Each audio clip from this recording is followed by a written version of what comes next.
we have a main idea, and it's actually a main idea of a poem. So the following text is adapted from Rossetti's 1881 poem, Mona Innominata 2. Okay, well, let's read it. I wish I could remember that first day. So obviously she or he forgets. I assume it's she, the poet. First hour, first moment of your meeting me. If bright or dim the season, it might be summer or winter for all I can say. So she really just doesn't remember any of this. So unrecorded did it slip away. So blind was I to see and to foresee, so dull to the mark the budding of my tree, that would not blossom yet for many a May.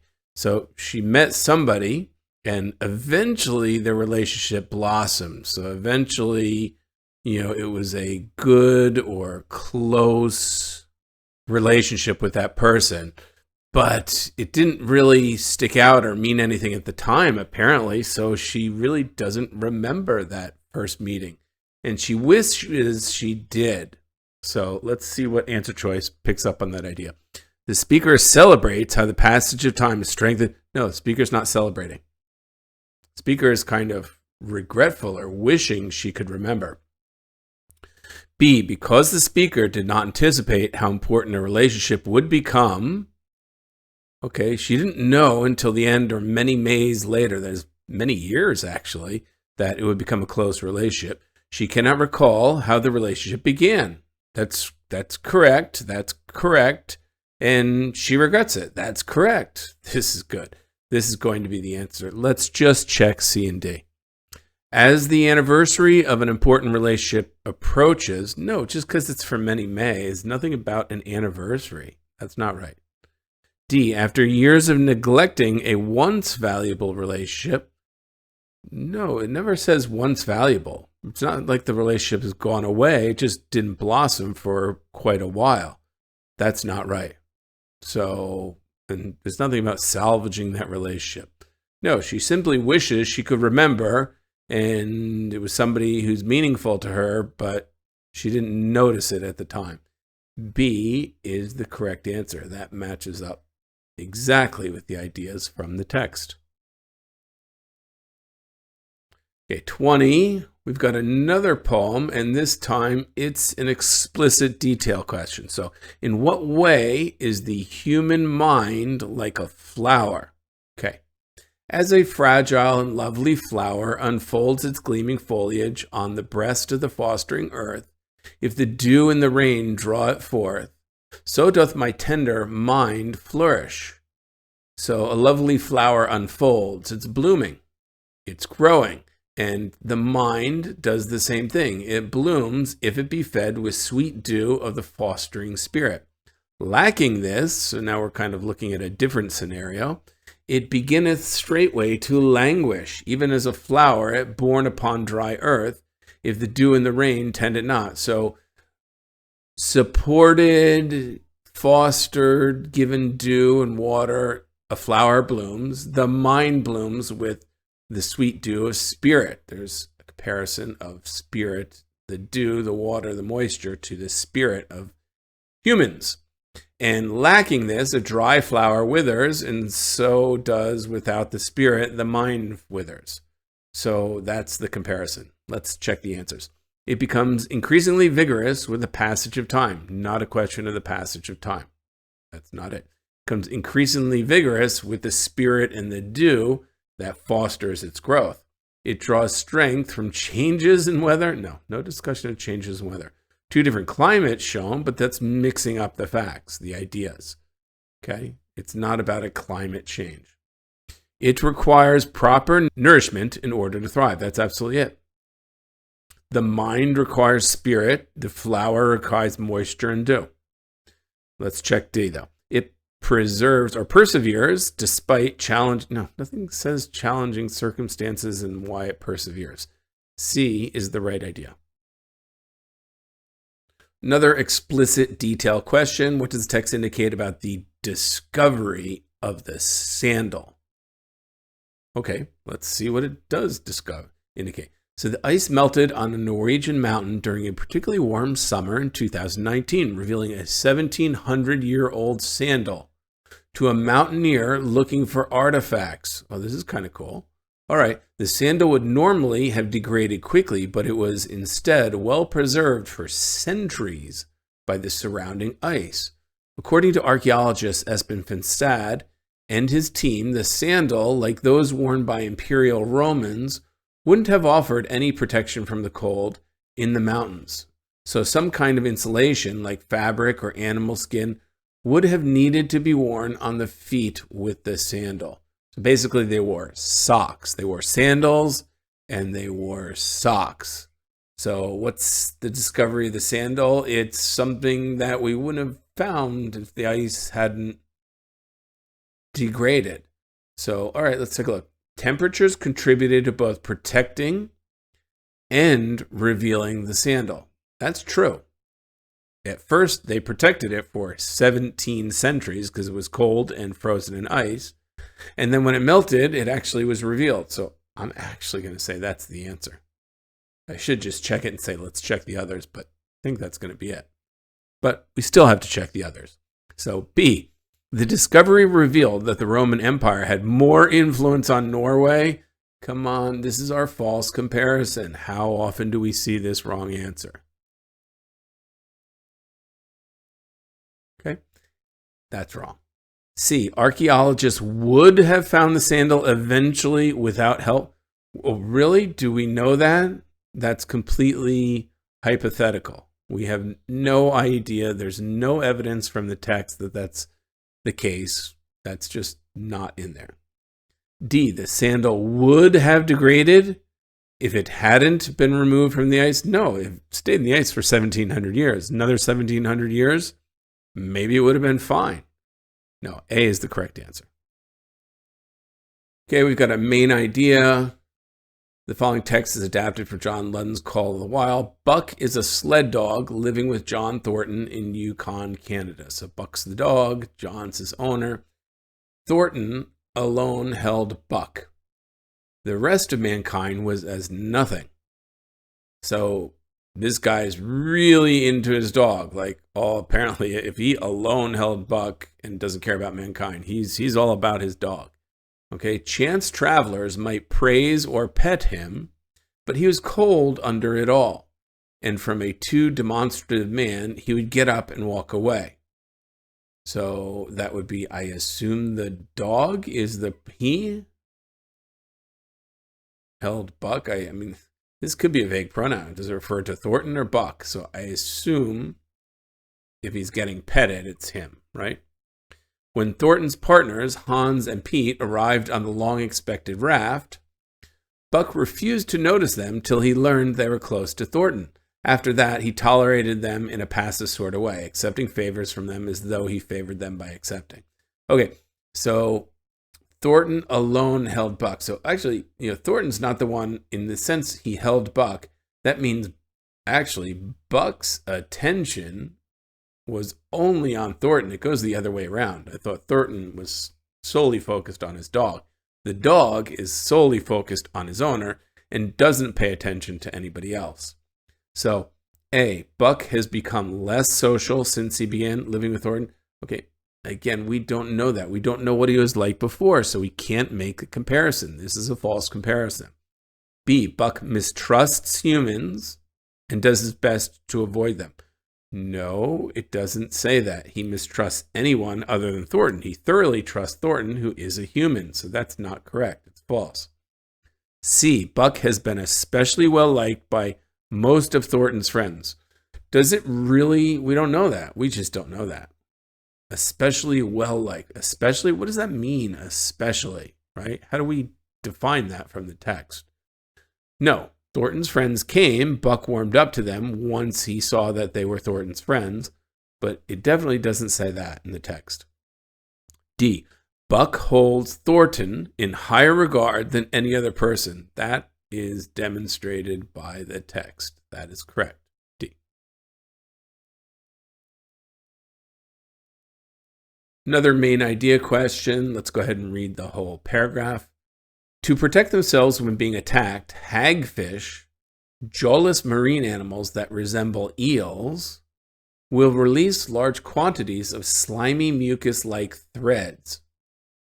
Okay, so what have we got here? We've got a hagfish, which is kind of like maybe an eel of some sorts, and it spits out these slimy threads to an enemy. Okay.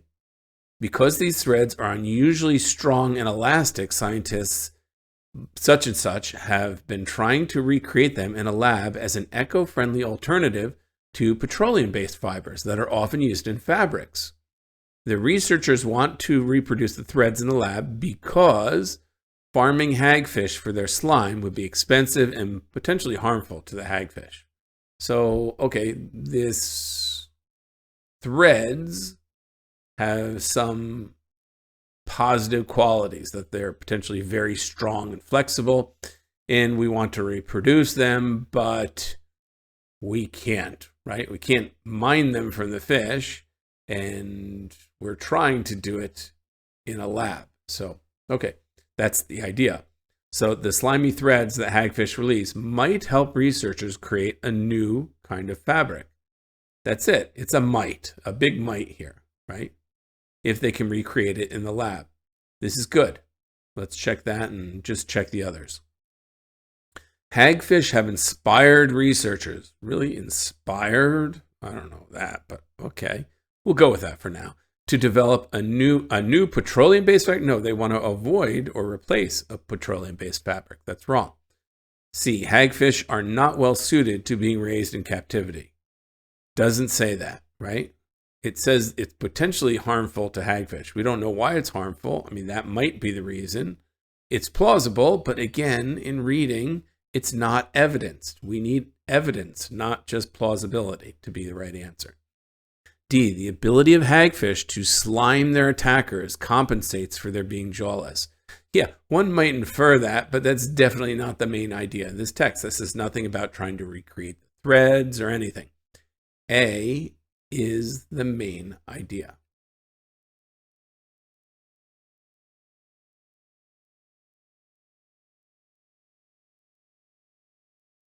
Another main idea question. Let's read the text. Culinary anthropologist such and such may be known, maybe, not definite, may be known for her decades of work in national public television and radio. But, here's the contrasting, her book Vibration Cooking or the Travel Notes of a Geechee Girl is likely her most influential product, most likely. Very extreme language there, but a little bit hedged with likely. The 1970 book, whose title refers to smart Grosvenor's roots in the low country of South Carolina, was unusual for its time.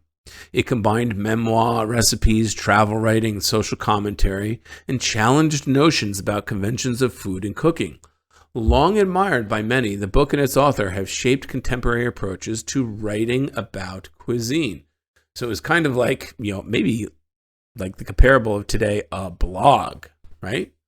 Okay, let's take a look. The main idea is she's famous for her television and radio, but most of all, her influence was really, or her fame, if such, was really due to this cooking book, which was more than just a book. It was kind of like a blog about recipes, travel, memoirs, social commentary, etc.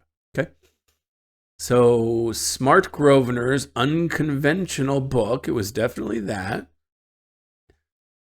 or the Travel Notes of a Geechee Girl, is an important contribution to food writing. Yeah, I guess we could say it's an important contribution. It was certainly, what made her famous or most influential. And it shaped contemporary approaches to writing, which is demonstrative of being important. So I'm going to check this. This looks right. Let's just go through B, C, and D. Grosvenor held many different positions over her life. Who cares? That's not the main idea. Grosvenor's groundbreaking book didn't receive praise. Again, who cares if it's popular or growing or received praise? Those answers are almost always wrong. D, Grosvenor was a talented chef whose work inspired many people. We actually really don't care if she was talented. That's not the idea. I mean, I assume she was plausible, but not evidenced in the text, which is what has to be the case for a reading answer to be correct. A is the right answer. She had an unconventional book, and it made an important contribution to food writing. Explicit detail based on the text. What is true about Mrs. Ochiltree's acquaintances? So that's the condition. That's what we need to find out. So let's find out about her friends, her acquaintances.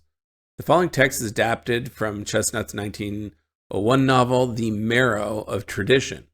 Mrs. Ochiltree, a woman of strong individuality whose comments upon her acquaintances, present or absent, were marked by a frankness at times no less than startling. So this woman, she spoke her mind. She probably said bad things, good things, startling things to your face and behind your back, regardless, and didn't seem to care about it, right? So this characteristic caused her to be more or less avoided, of course, right? And there's an old saying, if somebody talks about somebody else in front of you, that means then when you're not in front of them, they're going to talk about you. So people want to avoid that kind of person. That makes sense. Mrs. Ochiltree was aware of this sentiment on the part of her acquaintances and rather exulted in it. So most people say, oh my gosh, I don't want to offend my friends. She actually dug it. She got into it. She thought, because they don't like me because I speak my mind, even more I'm going to speak my mind, right? I'm proud of it, or I'm not exactly that, but excited about it. So anyway, A, they try to refrain from discussing topics that would upset. No. So again, that seems plausible. If she's going to talk dirt about people, then they might refrain from sharing with her, really. But again, just because it's plausible does not make it correct. There's no evidence for this in the text. The wrong answer. B, they are unable to spend as much time with Mrs. Ochiltree as she would like. Nope. That's not it at all. In fact, they're trying to avoid her in essence. So as much time as she would like. Well, let's be careful. I mean, she exults in it, the fact that they want to be more or less avoid her. I don't think that's right, but I'm just going to put a question mark in it rather than outright cross it out. Because she would like, maybe since she exults in it, she might not want to spend as much time with these people. But nonetheless, let's go ahead. They are too preoccupied with their own concerns to speak with Mrs. Ochiltree. No, that's not it at all. Nothing says her acquaintance are too into their own lives to even bother with Mrs. Ochiltree. No, it says they avoid her because she will just talk about you in front of you, behind your back. She'll say, not kind things, etc. Okay, D, they are likely offended by what Mrs. Ochiltree has said about them. That, I think, does it say they're offended? No, but this, I think, is a valid inference. Okay? I don't need extra information from the text. The text tells me the woman made comments, whether they were there or not, that was frank and startling. Okay? And the next sentence, which we could think of as pretty much as a result, that caused, well, it does say it's a result, caused her to be avoided. So why? Because they were probably offended by her frankness and her startling comments. That demonstrates offense. And, by what Mrs. Ochiltree has said about them. I think this is a valid inference. It's probably right. Okay?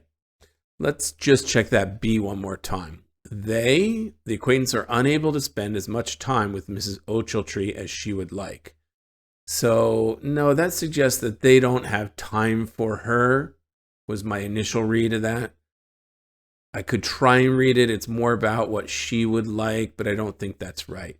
I think the core idea of this answer is that they're not spending time because they don't have the time to spare, basically. But that's not it. They're avoiding her because she's so frank and startling. I believe D is going to be our correct answer. Okay, another, according to the text, so this is an explicit detail. How did the researchers determine the level of surprise displayed by the cats in the study? So, yeah, that's a good question. How would you possibly determine a level of surprise for a cat? It's not like you can ask the cat, "Are you surprised?" Or you can look at their face and see, "Oh, you're clearly surprised." No, how do you determine a cat's surprise? So let's read, let's figure it out. I'm interested. Cats can judge unseen people's positions in space by the sound of their voices. Oh, that's kind of interesting. I mean, you can do that too, but it doesn't work too well, especially when sound reflects off of buildings and such and walls, and thus react with surprise when the same person calls to them from two different locations in a short span of time. Okay, so again, but how do we know they're surprised, right? So here's a claim that they're surprised when somebody calls to them from two different places, maybe places they can't see, but they hear. So such and such colleagues reached this conclusion by measuring cats' level of surprise. Here we go, how they measured it. Based on their ear and head movements, while the cats heard recordings of their owners' voices from two speakers spaced far apart. Cats exhibited a low level of surprise when owners' voices were played twice from the same speaker, but they showed a high level of surprise when the voice was played once from the two different speakers in two different locations. Okay, so they used the ear and head movements to denote surprise. That's how. Okay, so let's find the answer that matches that, right? Again, the question is, how did the researchers determine the level of surprise? From their ear and head movements. They watched how each cat moved its ear and heads. Its ears and head, actually. Sorry, I said that backward, but that's it. That's exactly the answer. I'm not even going to check that move on. That's it. We'll just read B, C, and D. They examined how each cat reacted to the voice of a stranger. Nope, that wasn't it. It was the owner's voices recorded. C, they studied how each cat physically interact. Nope, no physical interaction. It was all recorded voices. D, they tracked how each cat moved around the room. Nope, that's nothing about that saying or showing surprise. A, this is maybe the easiest question of this category I've seen.